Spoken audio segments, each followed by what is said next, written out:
Welcome back to The Lincoln Project. I'm your host, Reed Galen. Today, I'm once again joined by Joe Trippi, Senior Advisor to The Lincoln Project, legendary Democratic strategist, and host of That Trippi Show.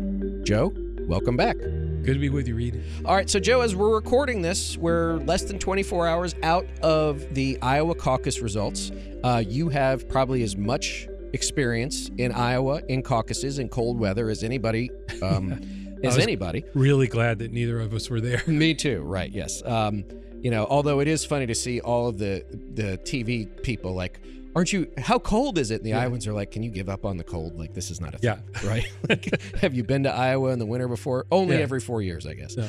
All right. So Trump wins 52%, DeSantis at 22-ish, Haley at 19, and then Vivek at 7 or 8. He's gone now.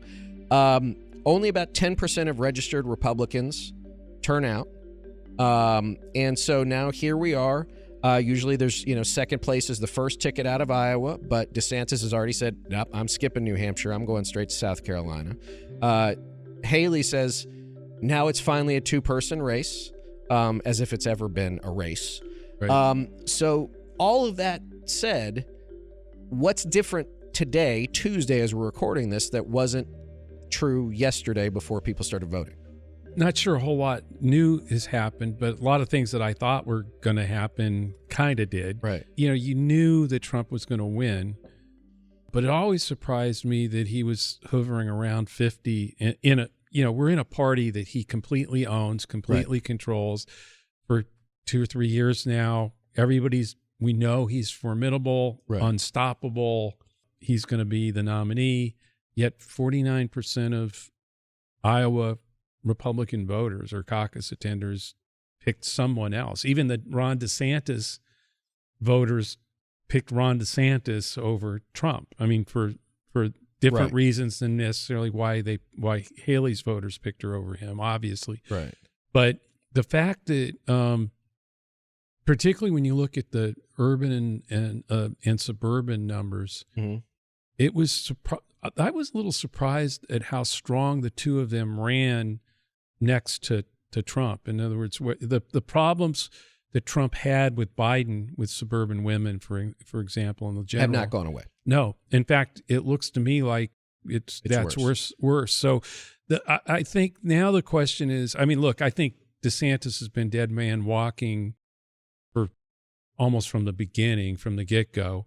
I don't think there was anything that happened in Iowa that changed that for him. He can go to South Carolina and wait and hang out. There have been a ton of candidates who've come out of Iowa or left Iowa thinking I'll wait down there or somewhere. Al Gore famously waited for Dukakis to come out. And remember, Rudy Giuliani was going to lose 6 elections to win Florida. Right. So this happens all the time. That's nothing new there either.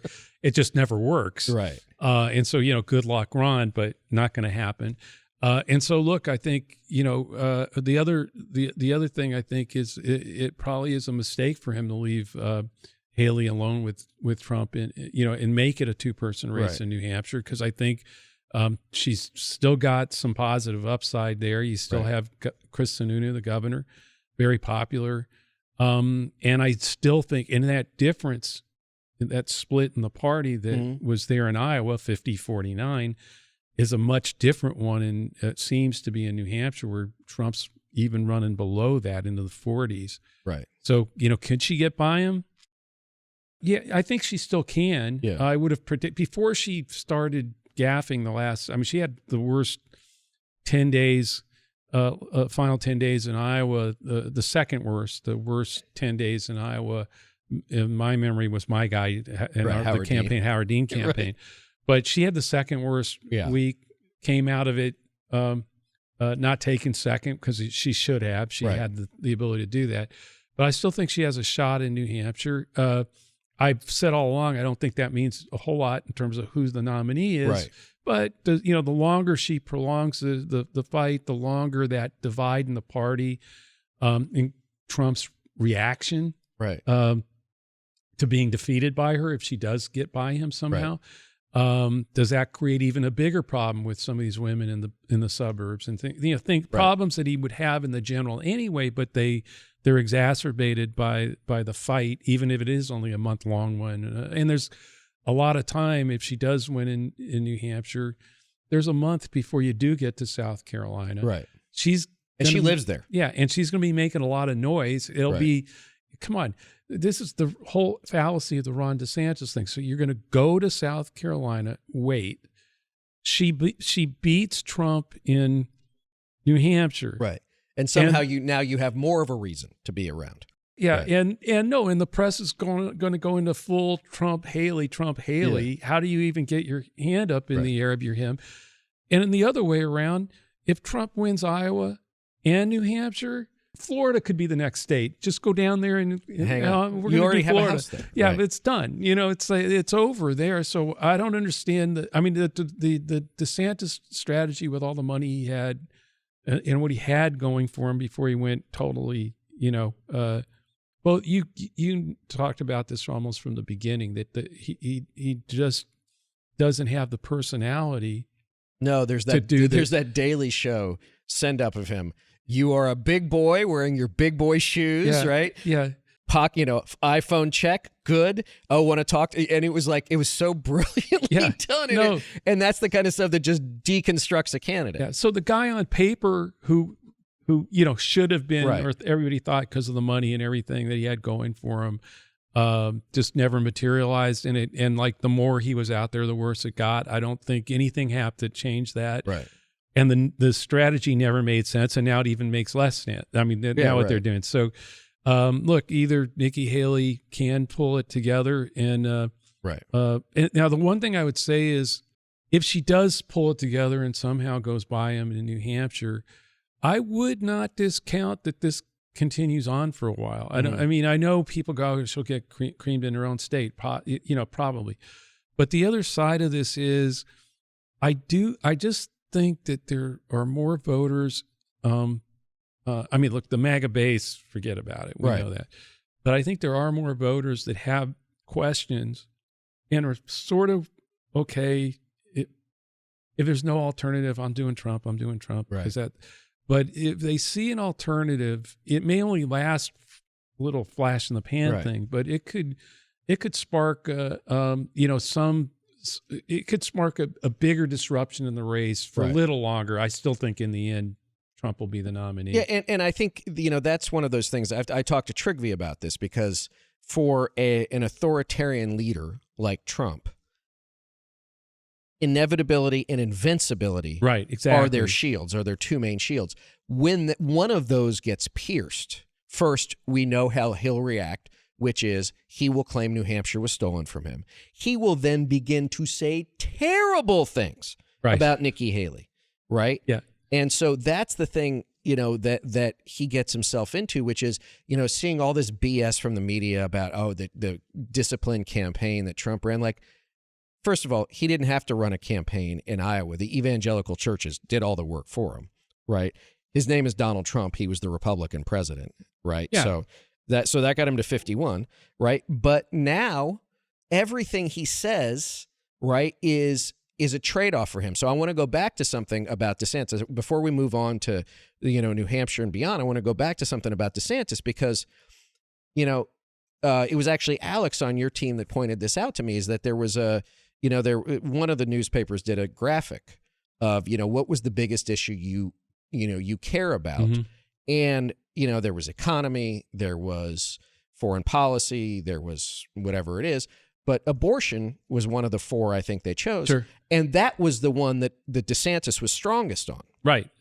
Which says to me, and I'd like to get your opinion on this, is that those are the people who are giving DeSantis any staying power because they're not buying that Trump is really pro-choice. They know he's not a real quote-unquote evangelical. So now Trump's people who are smart can see that.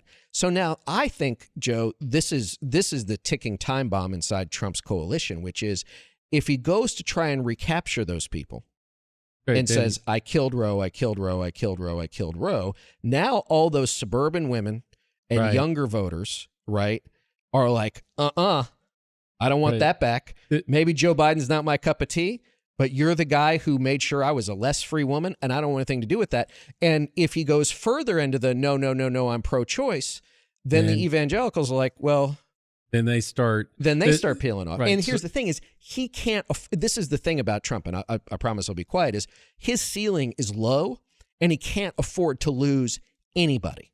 Right. So he's straddling, which is not a good thing to be. I mean, especially if you're Donald Trump. Yeah. Ugh. So he's straddling, but I think too, it also speaks to like why it might be helpful to Nikki Haley that DeSantis is still hanging around the drain, circling the drain. He's dead, but he's still circling. And can he hold enough of those voters that, that are sort of, equivocal between Trump and him, hold them. Which is not, because evangelical, hardcore pro-life voters, not a huge constituency in New Hampshire.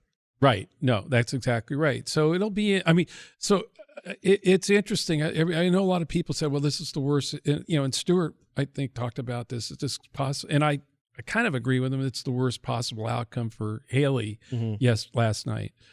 But part of me wonders, like, does she benefit from DeSantis because of the abortion position that keeps Trump having to he's got to decide which way he's going to go here.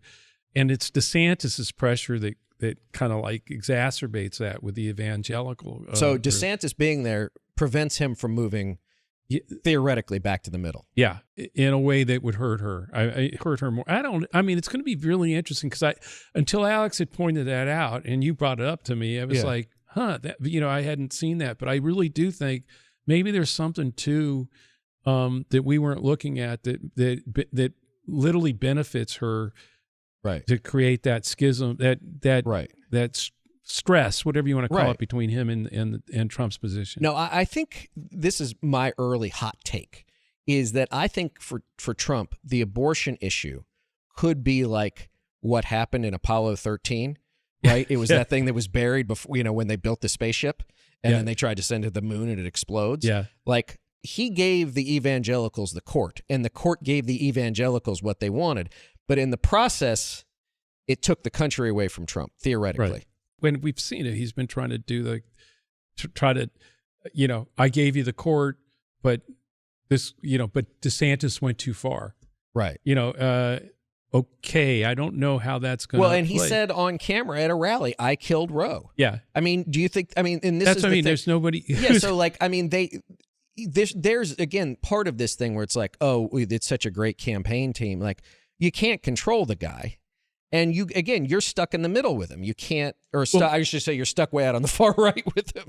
Well, that's another interesting thing because we talked about this too earlier. I think it was Politico that did this whole thing about how he's changed how he altered the party and how strong he is in it. And they kept pointing to it's older. Yeah, the Republican Party's now older, more made up more of men, not women. I mean, the men have gone up. And women and more white, if such a thing was possible. More white. No, and so you're looking at and these are all from the results last night.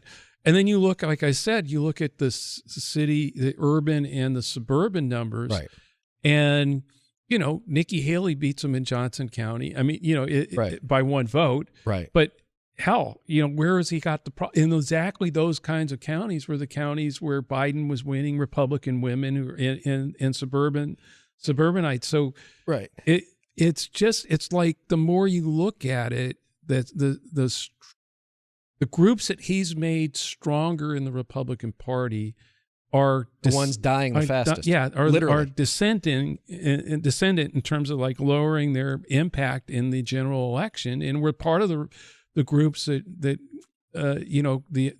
on the other side, particularly with those women in those suburban areas that Biden needed and Democrats needed in 2022 in the red wave that never happened.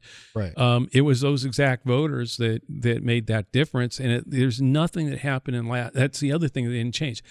If anything, last night revealed, I think, that he's even weaker in those areas and with those classes of voters than he was in 2020 or 2022.